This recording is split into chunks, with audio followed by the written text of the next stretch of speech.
మన ముకుందా జ్యువెలరీ వారి వెడ్డింగ్ మేళా వచ్చేసింది. ఇప్పుడు flat 7.99% VA plus 0 making charges అన్ని 22 క్యారెట్ ఆర్నమెంట్స్ పైన త్వరపడండి. ఈ ఆఫర్ అన్ని బ్రాంచెస్ లో వర్తిస్తుంది. గోల్డ్ కానీ డైమండ్స్ కానీ కొన్న ప్రతి ఒక్క బిల్ కి 5 గ్రాముల సిల్వర్ కాయిన్ ఫ్రీ.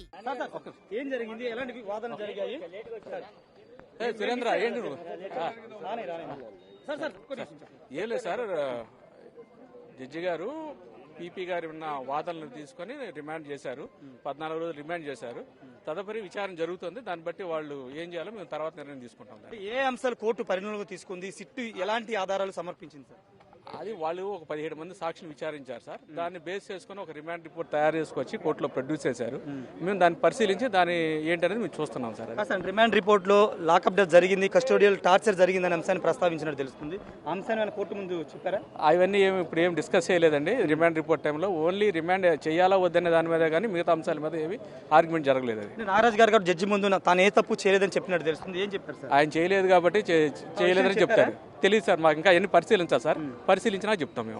ఇంకా చాలా మంది పాత్రలు ఉన్నాయి అంటున్నారు, వాటికి సంబంధించి విచారణ సార్ అదంతా విచారణ పరిధిలో ఉంది. దాని గురించి మేమేం మాట్లాడకూడదు. అది విచారణాధికారులు విచారణ చేస్తారు. వాళ్ళ పరిధిలో ఉంది కాబట్టి దాని గురించి మేమేం మాట్లాడడం. కస్టడీ కోరే అవకాశం ఉంది సార్. అది వాళ్ళు పోలీసు వారు సిట్ ఏర్పాటు చేశారు కాబట్టి వాళ్ళు ఏ నిర్ణయం చేసుకుంటారో చేసి తీసుకున్న తర్వాత మేము దాన్ని పరిశీలిస్తాం. అది ఒకసారి మాట్లాడదాం. హీరింగ్స్ మొత్తం ఉన్నటువంటి లాయర్స్ ఉన్నారు, వాళ్ళతో మాట్లాడదాం. వాళ్ళు ఏం అబ్జర్వ్ చేశారు, కేసుకు సంబంధించినటువంటి ఎలాంటి పరిణామాలు ఎలాంటి అక్కడ వాదన జరిగాయో సార్, ఏంటి ఎలాంటి వాదన జరిగాయి? కోర్టు 14 రోజులు జ్యుడిషియల్ రిమాండ్ విధించిందంటే అంటే ప్రభుత్వం తరపున నాగరాజు తప్పు చేశాడు కాబట్టి జ్యుడిషియల్ రిమాండ్ అనుకోవాలా? లేదండి, ఇప్పుడు మనం నాగరాజు గారు తప్పు చేశారా లేదా అనేది మనకి ఇప్పుడే నిర్ధారణ చేయలేము. మనం ఏంటంటే నార్మల్ ఓకే, ఇప్పుడు మనం అప్పుడే నిర్ధారణ చేయలేమండి. తప్పు చేశారా చేయలేదా అని అప్పుడే నిర్ధారణ చేయలేము. రిమాండ్ అయితే 8వ తారీఖు దాకా ఇచ్చారు. మన రాజమండ్రి జైలుకి ఇచ్చారు. ఏంటంటే మనం అప్పుడే ఇప్పుడు మన ప్రాసిక్యూషన్ వారు అయితే చెప్పారు రిమాండ్ చేయమని చెప్పి. తర్వాత డిఫెన్స్ వారు అయితే ఇంకా ఏం వాదించలేదు. తర్వాత ఇంకా వాళ్ళు క్షుణ్ణంగా ఆలోచించి ఏం చేయాలి నెక్స్ట్ స్టెప్ అనేది చేస్తారు. 8వ తారీఖు వరకు అయితే రాజమండ్రి జైలు ఇచ్చారు. అంతే, కొంచెం సేఫ్టీ కూడా ఉండాలి కదా, దానికోసం రాజమండ్రి అయితే ఇచ్చారు. విజయవాడ అయితే కొంత ఇబ్బందికర పరిస్థితి. అవునండి, ఇబ్బందికరంగా ఉండింది. ఎందుకంటే ఆయన కూడా కొంచెం శత్రువులు ఉన్నారు కదా, దాని మూలంగా ఆ కోణంలో కోర్టుని రాజమండ్రి జైలుకి పంపించారు.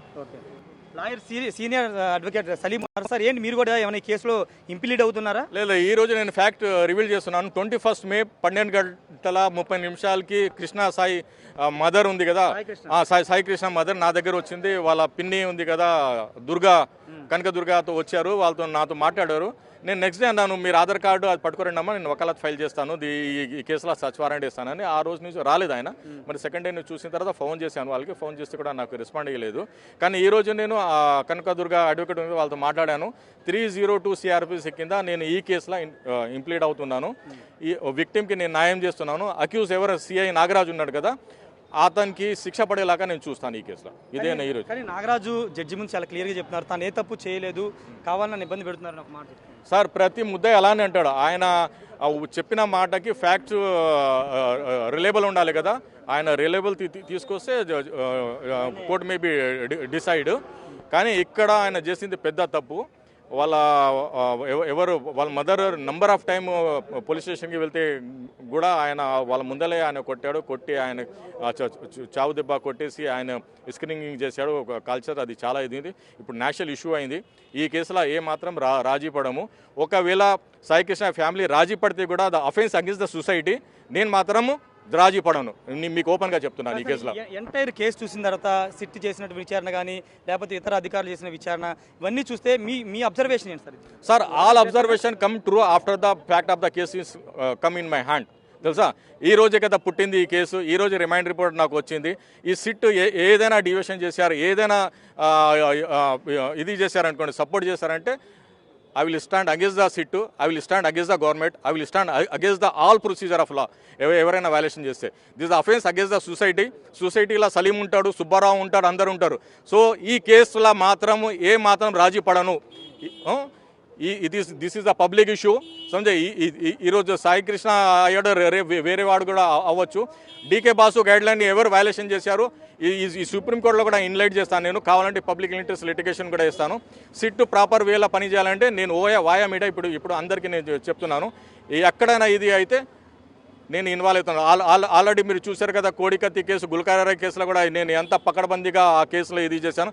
ఎక్కడ రాజీ పడలేదు. ఈ కేసులో ఎవరైనా రాజీ పడితే నేను వాళ్ళ మీద కూడా నా దండయాత్ర ఉంటుందని మీకు వాయా మీడియా చెప్తున్నాను. Thank you so much sir. ఖచ్చితంగా తన దండయాత్ర ఉంటుందని సలీం చెప్తున్నారు. గతంలో జగన్ కోడికత్తి అదేవిధంగా గులకరాయి కేసులో సలీం చాలా కీలకంగా వ్యవహరించారు. కోడికత్తి శ్రీనివాస్ తరపున దాదాపు 6 సంవత్సరాల పైగా ఆయన తరపున పోరాటం చేశారు. ఇప్పుడు ఈ కేసులో తాను స్వయంగా ఇంప్లీడ్ అవుతున్నానంటూ సలీం అయితే చెప్తున్నారు. ఖచ్చితంగా బాధిత కుటుంబాన్ని న్యాయం జరిగేలాగా తాను పోరాటం చేస్తానని సలీం చెప్తున్నారు. చూడాలి మరి ఇంకా పూర్తి స్థాయిలో ఫర్దర్ ఇన్వెస్టిగేషన్ జరుగుతుంది కాబట్టి ఇంకా పూర్తి స్థాయిలో మిగతా నిందితులు పాతదారులు బయటకు వచ్చే అవకాశం ఉంది సార్.